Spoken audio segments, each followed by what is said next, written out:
happening, everyone? You are watching Turn It Up WA. I'm Nikita Dixon, this is Antonio Correa, and this is your most amazing local music show. Now, what's happening today? Well, we've got some great stuff today.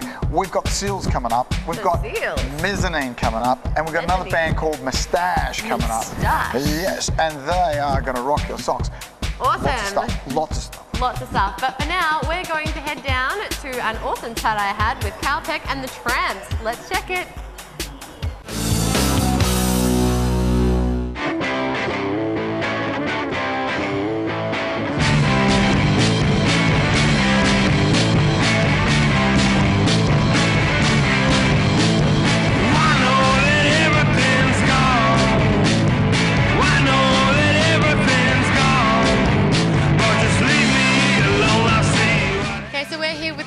And James from Calpeck and the Tramps.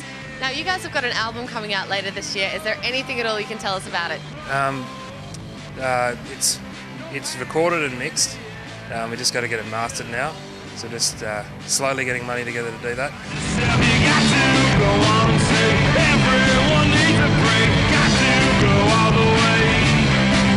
So this is actually your debut album. You've got some EPs out. How long has this been in the making? Well, we've been together playing as a band for 3.5 years now. Coming up almost 4 years. So it's been a long process. We've done 2 EPs. We did a single end of last year, a double A side. So it's been, probably 3 years in the making, really.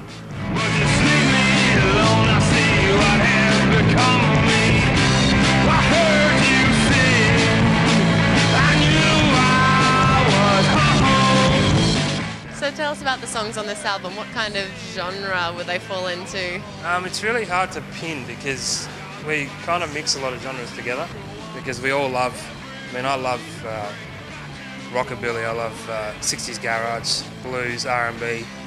So a lot of the songs, like there's one song on there that's a straight R&B cover from Screaming Joe Neal. Then it'll go to a full-on garage song, and then there's like a finger-picking blues song, then there's some standard like rock and roll style songs, so it's a huge mix of different things. But that's just what we love playing. So.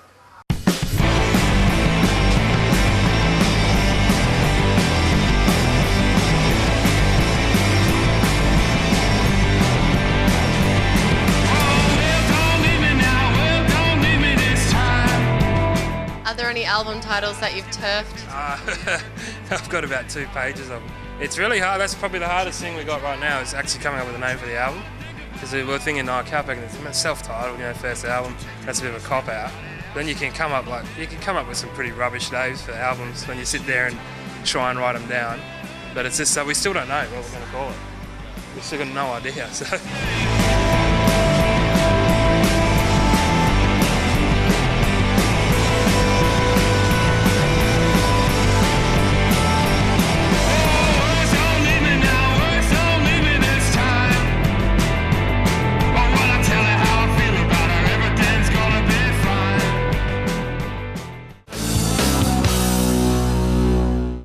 Calpeck and the Tramps. Now, those guys have been so busy lately touring up north as part of the Wham Wheatbelt series. It's all part of the plan to create like a regional music program up there. Very cool. Yeah. Speaking of cool. Absolutely. We've got Harrison right here. Hi, Harrison. See there, hey guys. On the streets of our Perth, West Australian music industry. What's going on out there, bud? Oh, quite a bit. I've got Tangled Thoughts of Leaving today. What a stellar band. Yeah, amazing. With their album Dead in the Fields, and it just left me speechless. Yes, right, it's doing really well out there. Just amazing instrumentation, musicianship, just ridiculously tight, all over the place and then tight again. It's like a roller coaster pretty much. I hate to be cliche, but it's a roller coaster and then reaches clarity halfway through a song and then back to chaos. It was just absolutely great. So their first EP, Tiny Fragments, is this a follow-up? I don't think so. I think this is them more not slowing things down, but kind of maybe scaling it back in terms of super technical stuff, because Tiny Fragments was pretty crazy. So what genre does it all fit in? Oh, it's so hard to say. Just experiment. Every minute of a song could be a different. Jazz? Yeah, every minute of the song could be. Wow. Yeah, just change. Bit of death metal. Yeah, they just explore. So They do some cross genre. Yeah, and like they can back it up live too. I've seen them live, and it's really good.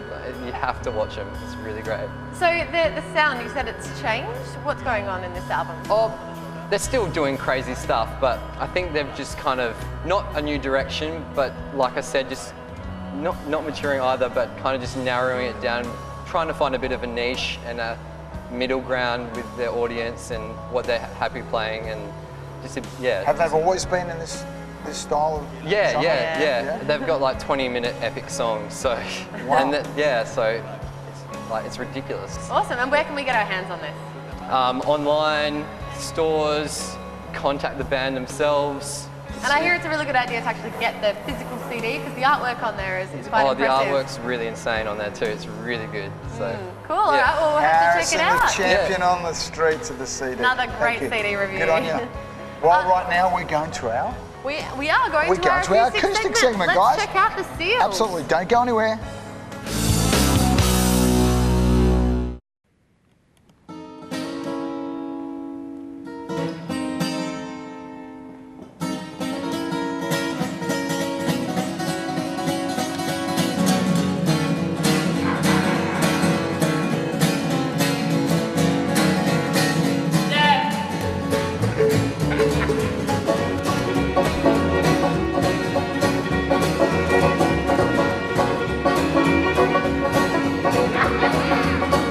Here I come, joking around the net. Put to the ball, there ain't no dead end. Jumbles and tumbles and I hold on tight. I hope I get home before midnight. Get on the love train, get on the line. Get on board, take it for a ride. Get on the love train, get on the line. Don't forget your ticket.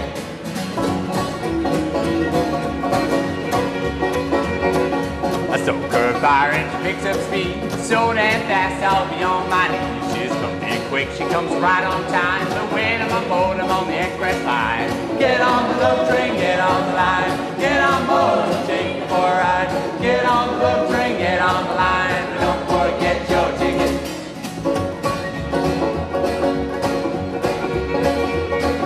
The carriage is a big bucket and room only. At least I know that I won't get lonely. If you listen close, you can hear the wheels grind over the old one tracks if you're so inclined. Get on the love train, get on the line. Get on board and take you for a ride.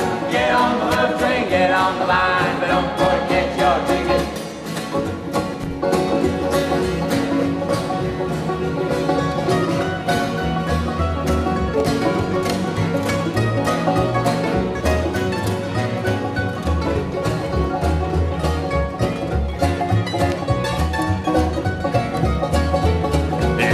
In the front and a party in the back, and if you're on top you don't get much slack. The next time you're traveling across these rugged plains, suggest you buckle up and get on the love train. Get on the love train, get on the line. Get on board, take you for a ride. Get on the love train, get on the line. But don't forget your ticket. But don't forget your tickets. But don't forget your...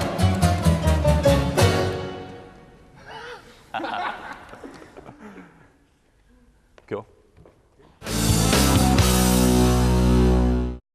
Love a good bit of acoustic. Now we have got a pretty awesome band in studio, don't we, Antonio? Corey and David from Mezzanine, boys. How are you? Hello. Very good. Good to be Yeah, here. Good to be back on the show. Very good. Well, what's going on with you guys? Novella being the old... That was our first one, released about a year ago. We've done 2 yeah. EPs in a year. So. Wow. That's and right. how different is that to Vile Horizons?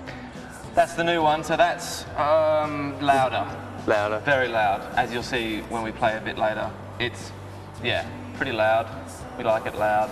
The music's taken a transform to a different place. No, it was always loud, but I mean, we just kind of... louder. Made it louder. Yeah. You know, in Spinal Tap, where do you go from 10? 11. Go to 11. You go to 11. Yeah. So the EP is called Vile Horizons. Does that mean that the future is looking a little bit grim for you guys? Where did this come from? Look, I hope the future's great for us, but I mean, Hopefully. It's kind of like a personal thing where you look and you think, well, what really is there to look forward to? And then you get to that, and then you build it up too much, and it ends up being rubbish. And then you end up looking forward to your album being released, right? I mean your EP, sorry. Yeah. So what's the standout track on the EP? Someone to For you. Abuse. Yeah, the first track we're going to play for you today is Someone to Abuse. It's the lead track off it, so. Why have you chosen that? Why does it seem to stick out to you that that's the single off the album? You know when all the things line up, like the stars line up in the sky and things explode? The lyrics, the music, the video looks great as well, so that's a nice little And the fact that bonus. it's under 3 minutes as well, it makes it a lot So the easier. song spoke to you guys and says, pick me.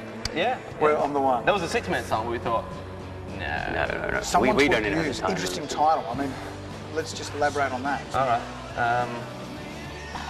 Who wrote the lyrics? Why?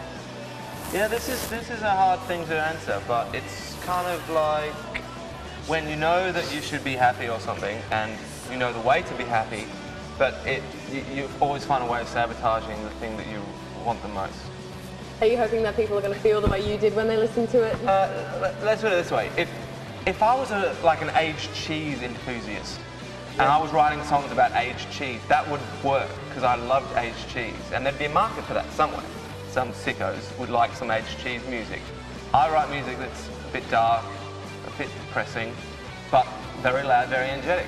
All right, guys. Well, after this ad break, we're going to be checking out Someone to Abuse by Mezzanine. So stay tuned. Don't touch your remote. Don't go anywhere.